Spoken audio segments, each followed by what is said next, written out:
Dumnezeu să binecuvânteze. Domnul Iisus a spus, de aceea orice lucru veți cere când vă rugați, să credeți că l-ați și primit și îl veți avea. Și vorbim de importanța ca inima noastră să fie în stare în care poate primi ceea ce cere. Credeți că l-ați și primit. Această stare, credeți că l-ați și primit, nu este ceva care împui. Așa făceam și eu, dar credeam că aplicam Scriptura, dar de fapt aplicam gândirea pozitivă. Adică, și mereu zic, mai bine să te gândești pozitiv decât negativ. Foarte bine. Eforțează-te, disciplinează-ți mintea să gândești pozitiv. Dar asta nu este credință. Da?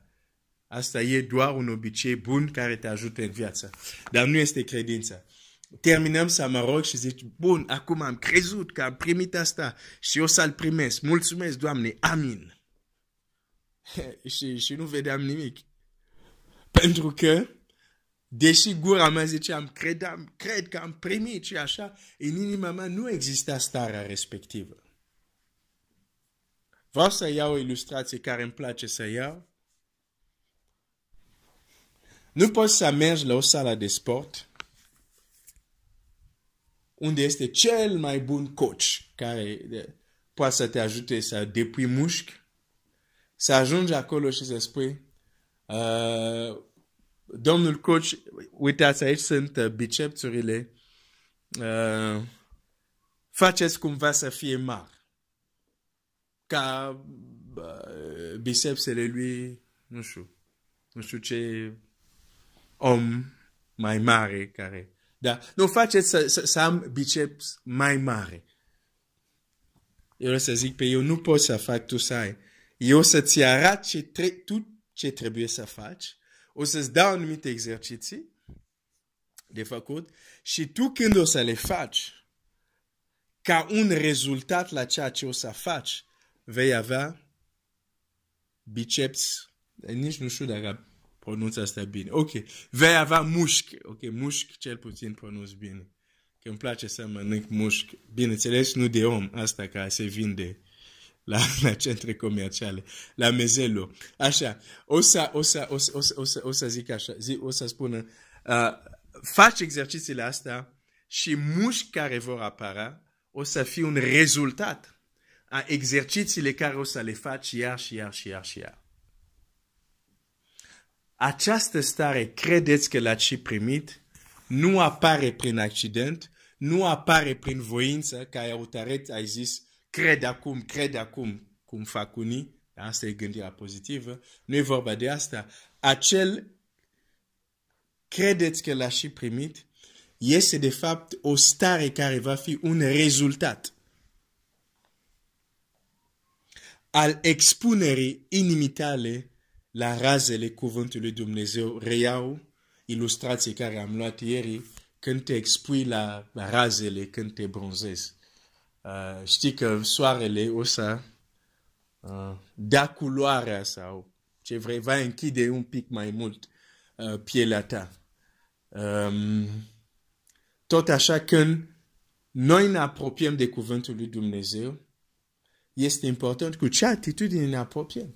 Pot să mă apropii de cuvântul lui Dumnezeu cu atitudine, în programul meu de citire trebuie să citesc textele astea, am citit, am bifat, trec mai departe. E bine că am citit, dar dacă doar asta a fost motivația mea, doar asta o să primesc. Am citit, atât. Mi s-a întâmplat să mă duc la Scriptură pentru că eram tulburat, pentru că eram plin de dubii, de îndoiel, de frică uneori. Nu, de frică ar trebui să zic de multe ori, de câte ori am avut frici. De multe ori. Și mergeam la Scriptură cu această motivație. Vreau că cuvântul lui Dumnezeu să aducă siguranța, liniște, pace în inima mea.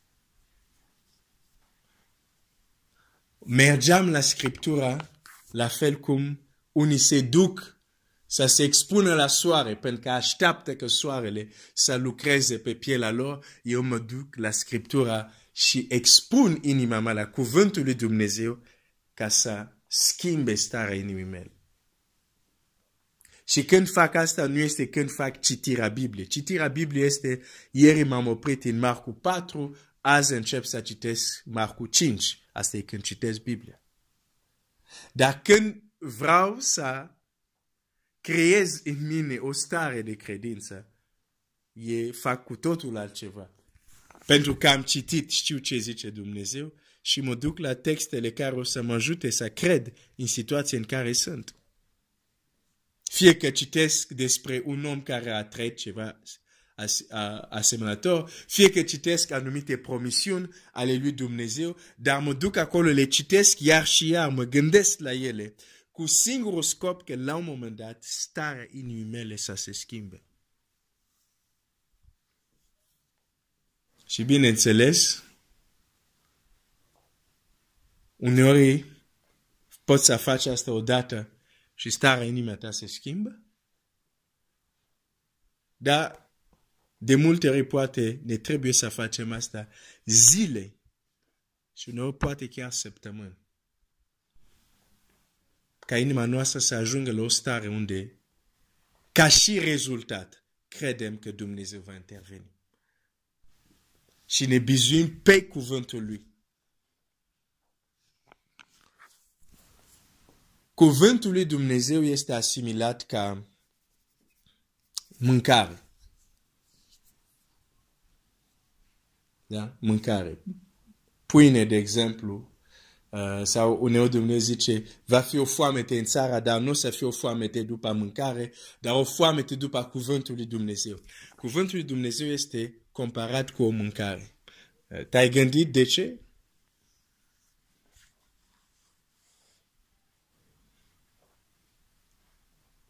Pentru că Dumnezeu vrea să înțelegem cum lucrează cuvântul lui și zice, uitați-vă voi când mâncați. Ce se întâmplă cu voi când mâncați?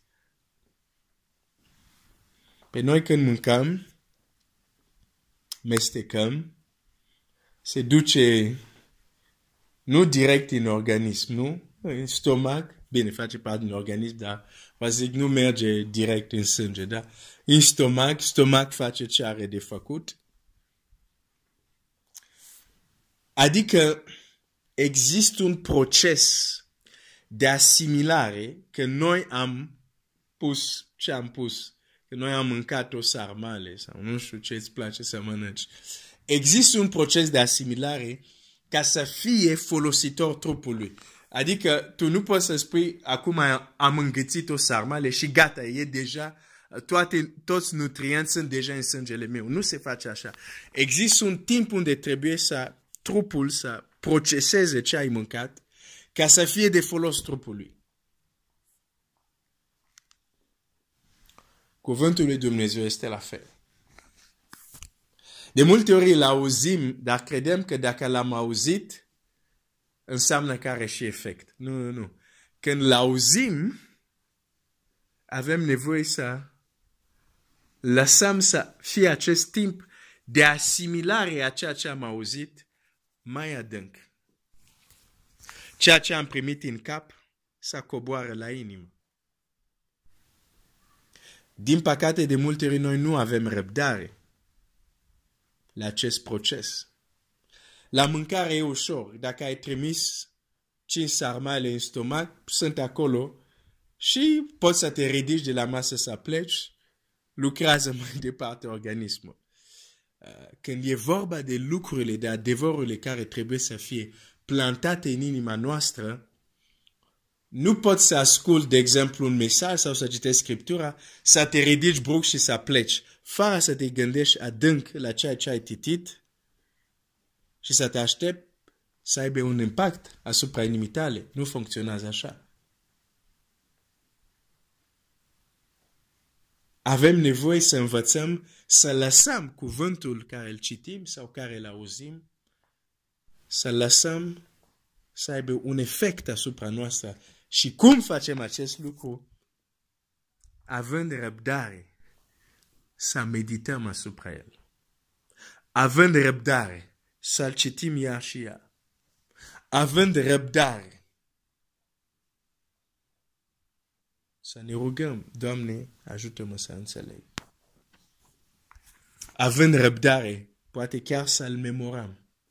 Că în timpul zilei să-l repetăm, să ne gândim la el iar și iar. Așa facem să coboare din mintea noastră în inima noastră. Și când ajunge în inima noastră, când ajunge acolo, începe să aibă un impact. Începe să schimbe starea inimii noastre. Așa oamenii se întorc la Dumnezeu. Sunt oamenii care n-au vrut să creadă în Dumnezeu sau au crezut din El, dar n-au vrut să audă de El, să accepte autoritatea Lui în viețile lor. Dar la auzul cuvântului Dumnezeu, când a atins inima lor, s-a schimbat ceva. Tot așa, când, deși suntem copii al lui Dumnezeu, inima noastră nu este neapărat în stare care trebuie mai ales pentru a primi anumite lucruri care, deși Dumnezeu vrea să ni le dea, dar noi nu avem credință.